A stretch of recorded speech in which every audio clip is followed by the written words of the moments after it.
So now that we have some nice activations set up via this infection solver, we can go ahead and start applying the animation from the flying creature onto these grain points. And we've been working fairly low resolution so far, so I'm going to turn up the resolution a bit. If we go to Vellum Constraints Grain, I'll turn that grain size down to 0.2. For the final sim, I believe I used a grain size of 0.1, but we're not going to turn the resolution quite that high until we're pretty confident that the simulation is all working nicely. So now that we have a few more grain points available here, right now we have 500,000 particles we'll be simulating. Let's drop in our point deform that we're going to use to apply the animation, connect our infection solver output to that, and for the rest position, we're going to use the rest position after it's been scaled above, and you could connect a wire from here to the top of your network if you want. But if you don't want to drag wires all the way across your network like that, you can keep things a little bit cleaner if you just add in a null that you can reference below. So I'll just create a null here and call this creature scaled rest. And then down here, let's create an object merge and point this to ... / creature scaled rest. And we'll put this into the rest position of our point deform. And you can use packed objects for point deforming, but that's really only going to use the center point of each packed object. So oftentimes when you're doing a point deform like this, you'll want to unpack your geometry. So let's unpack this before we wire it into the point deform. And we're going to do the same thing with our animated creature as well. Let's also unpack that, and we'll middle mouse on them to make sure that they have matching topology. So if we middle mouse the flying animation, that's 145,103 points, and middle mousing on the unpacked creature rest, we have the same number of points there. So let's put the animation into the third input of the point deform, and now we have some animated grains flying through the air. And this is working reasonably well, but we are running into some issues with the tips of these tentacles here. And the reason for that is because we don't have much resolution on the tips here. The rest of the creature has a reasonable amount of resolution for point deforming purposes, but these really long triangles don't have enough point information along them to do a good job of point deforming. So I'm going to just select these based on their path attribute, and you can hit 9 to bring up the attribute-based selection, or this little button here, and go to the gear icon and select paths. And right now this is showing up as an empty string. If we try to click on these tentacle ends here, that's because when we unpacked our geometry, we didn't transfer any attributes. So on both of these unpacks, let's go to Transfer Attributes and transfer that path. Okay, so now when we select our unpack and try to select based on path, you can see now we're able to select all of these objects based on that value. So just select the tentacles ends here, and then tab in the viewport and type in subdivide. And you can see that if we bypass the subdivide, it's only subdividing the ends of these tentacles here. So I'm going to use 2 subdivisions to make sure that we have enough divisions along the length there for the sake of point deforming. And then we're going to do the same thing to the animated version of the creature, because once again, we need to ensure matching topology between the rest and the anim states. So display the anim, and let's look at these tentacle ends. Going to paste in the same subdivide, connect that there. And now if we connect that into the third input of our point deform and display those results, now we're getting much nicer results at the ends of those tentacles when we're applying our animation. And just for the sake of comparison, if I select both of those subdivides and bypass those, you can see we have some points that don't follow nicely without it. And it's also good practice to ensure that these animating points have decent velocity data that can assist with velocity inheritance and the simulation. And it looks like this is picking up some velocity from somewhere. I'm actually not sure where that velocity is being applied. If we step up through our sim, it looks like that velocity is being applied when the grain constraints are initially created here. So we can just disregard that velocity attribute that's created by the vellum constraints grain. So we're just going to create a new velocity with a trail SOP after the animation is applied. So create a trail, set the result type to compute velocity, display that, and it can be a good idea to turn on point velocity display in the viewport just to sanity check this and make sure that everything looks right. So zooming in here, sure enough, it looks like all of these velocities are working pretty nicely.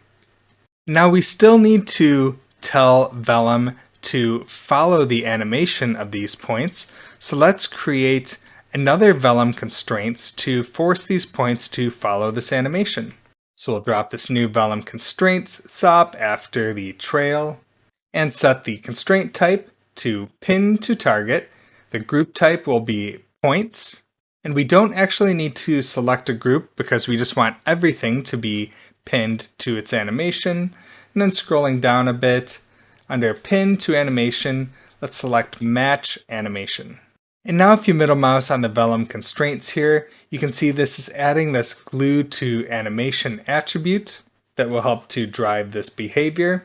And even though this is a Vellum constraints SOP, we don't actually need to use any constraints from the second output here.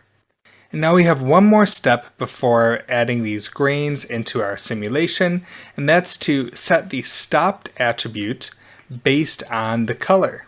So I'll drop in another point wrangle, and I'll call this sim attributes.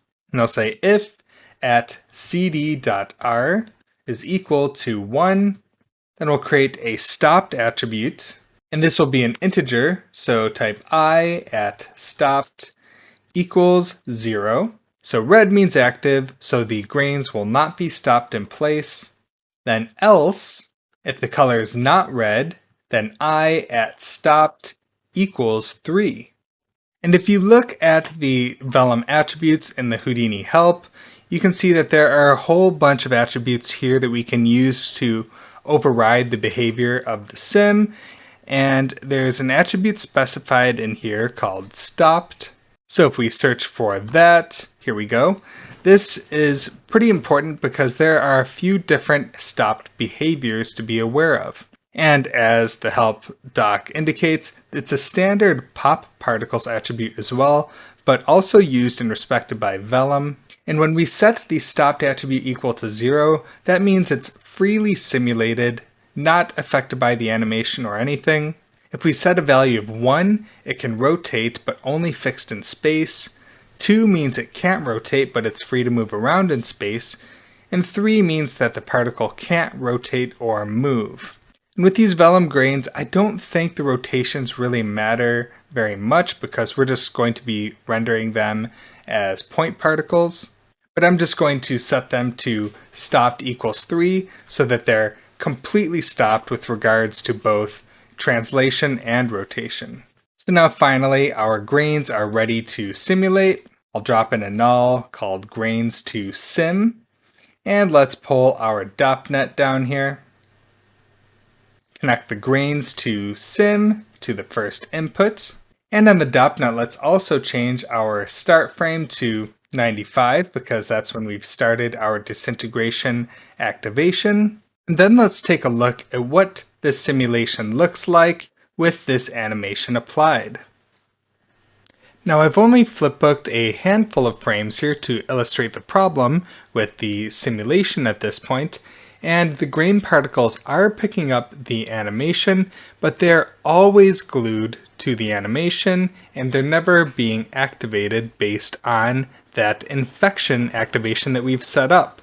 So in order to make the particles respect that activation, we're going to need to do a couple things inside the DOPNet. So if we dive inside our DOPNet, we can actually remove a couple things we no longer need. For example, this ground plane is no longer necessary since we're not going to collide with the ground at all. So we can just disconnect that from our simulation. And we're going to need to use a SOP solver in DOPS to activate the vellum grains based on that color and the input. So we can attach multiple solvers that will work on the same vellum object. So we have the vellum solver that's currently processing our vellum object, but we can also attach a SOP solver as well that will do the actual activation.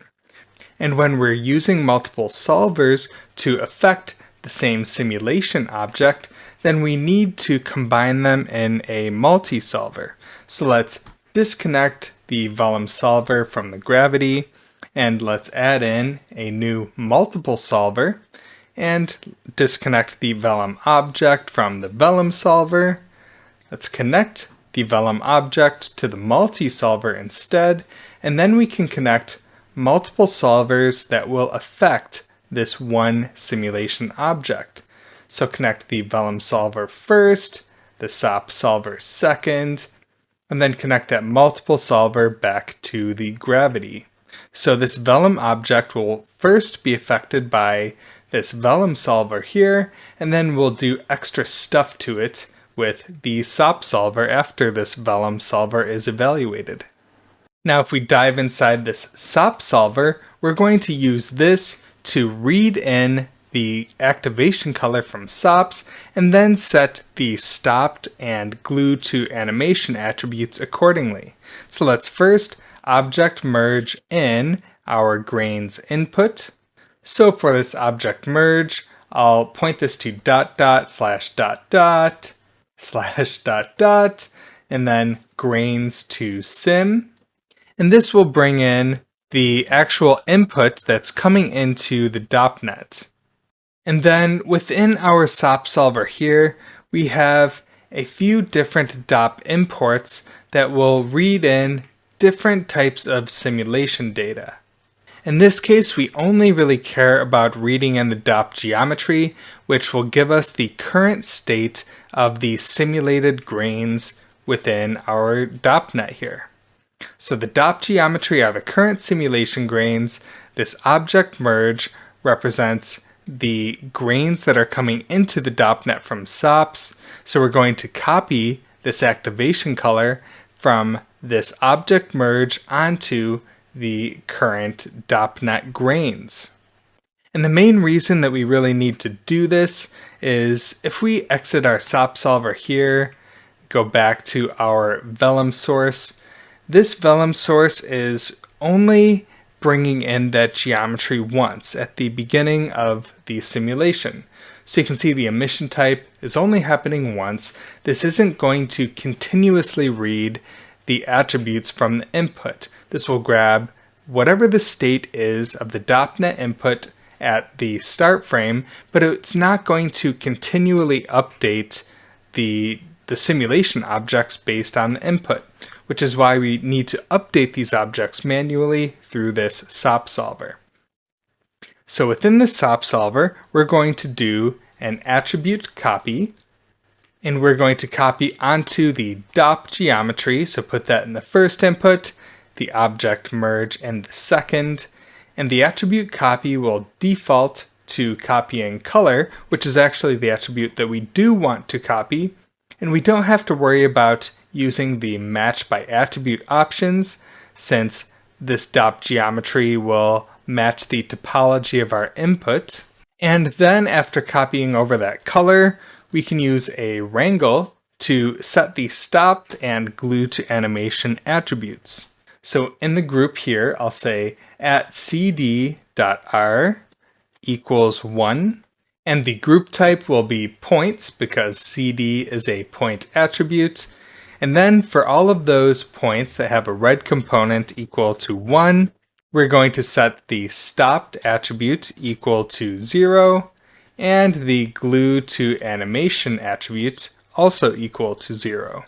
And then similar to the infection solver that we set up earlier, we're going to add an output at the end of this to make sure that the correct stuff is outputted from this SOP solver without this being affected by the display flag. So connect the attribute wrangle there, and I'll rename this to grain activation. And while we're working on our DOPNet here, we might as well add in a couple extra forces to make the grains look a bit more interesting when they're simulated. So a bit of pop wind noise will help to make this look more interesting and organic. So we can drop in that pop wind after the vellum source. And I'm going to add a bit of air resistance in here. Because this is a fairly large scale simulation, I'm going to increase the swirl size a fair amount, increase the amplitude to get some noise in there, and we can slow down the animation of this turbulent noise by increasing the pulse length. So turning that up to 3 will slow down the evolution of this turbulent noise a bit. And I'm going to try adding just a little bit of extra detail in this turbulent noise by turning the turbulence up from 3 to 4.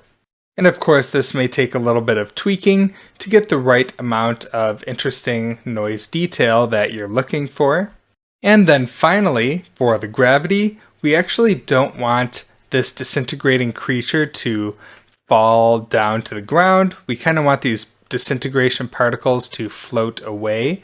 And we're going to use the gravity to apply some wind force like we did on the particle trails for the mechanical bugs.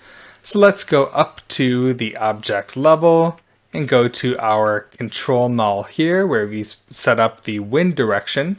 So I'm going to copy this wind direction, right click, copy that parameter, and then go back to the DOPNet.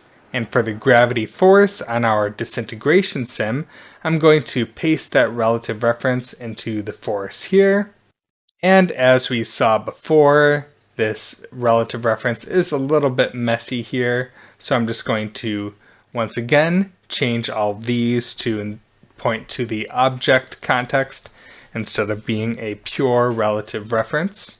And as we saw with the pop simulation, if you're not happy with the amplitude of this wind force being applied through gravity, you can add a parameter multiplier on top of this force as well, but I'm just going to leave it as is for the moment to see how close we are with the current force amplitude there.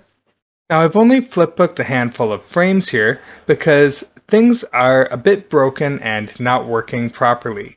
Our activation is working okay. We're picking up that color update from SOPs within our DOPNet, and we are successfully activating the grains, but they're just frozen in space here. They're not affected by the pop wind or the gravity or anything else. And this seems like it might actually be a legitimate bug, because if you look at the vellum constraint SOP here, what I found is causing this issue is that the mass is being set to 0 on all of the grain points. And this can be problematic for a number of different types of simulation. This could cause issues with rigid bodies, with grains as you're seeing here. I'm guessing this also could be likely to break standard particle sims as well. And this mass value of 0 is very problematic for a simulation to handle. It doesn't really know what to do with something with 0 mass. And you can also see some weird behavior if you have non-zero masses that are perhaps extremely large or extremely tiny. So I would watch out for any sort of crazy values on your mass. And this is a little bit strange because if you look at the mass just before the vellum constraints here, and this is the vellum constraints that are just setting our pin to target attribute that glue to animation. But if you look just before the vellum constraints on the trail SOP, you can see that here our mass values are 0.1. But then on the grains to sim, that's what this spreadsheet is here, we have a mass value of 0. And on this vellum constraints, there's this parameter here for the mass, and currently it says unchanged. And if you change this to set uniform, this doesn't fix the problem either. If we take a look at the spreadsheet on the Vellum constraints SOP itself and take a look at these mass values, you can see this mass is still 0 no matter what we're setting here. So if we set it to calculate varying, we can sort our mass attribute values. Yeah, none of these things seem to be giving us any amount of mass whatsoever. So there's a quick fix for this. We can just specify a mass value on our sim attributes wrangle here just before the simulation. So I'm just going to say f at mass equals 0.1. And then just to remind ourselves what this is all about, I'll just put bug fix with a question mark. And these fixed mass values will now let our simulation work properly. Now after running a flipbook with the 0 mass values fixed, we now have a pretty cool simulation here. This is looking quite nice.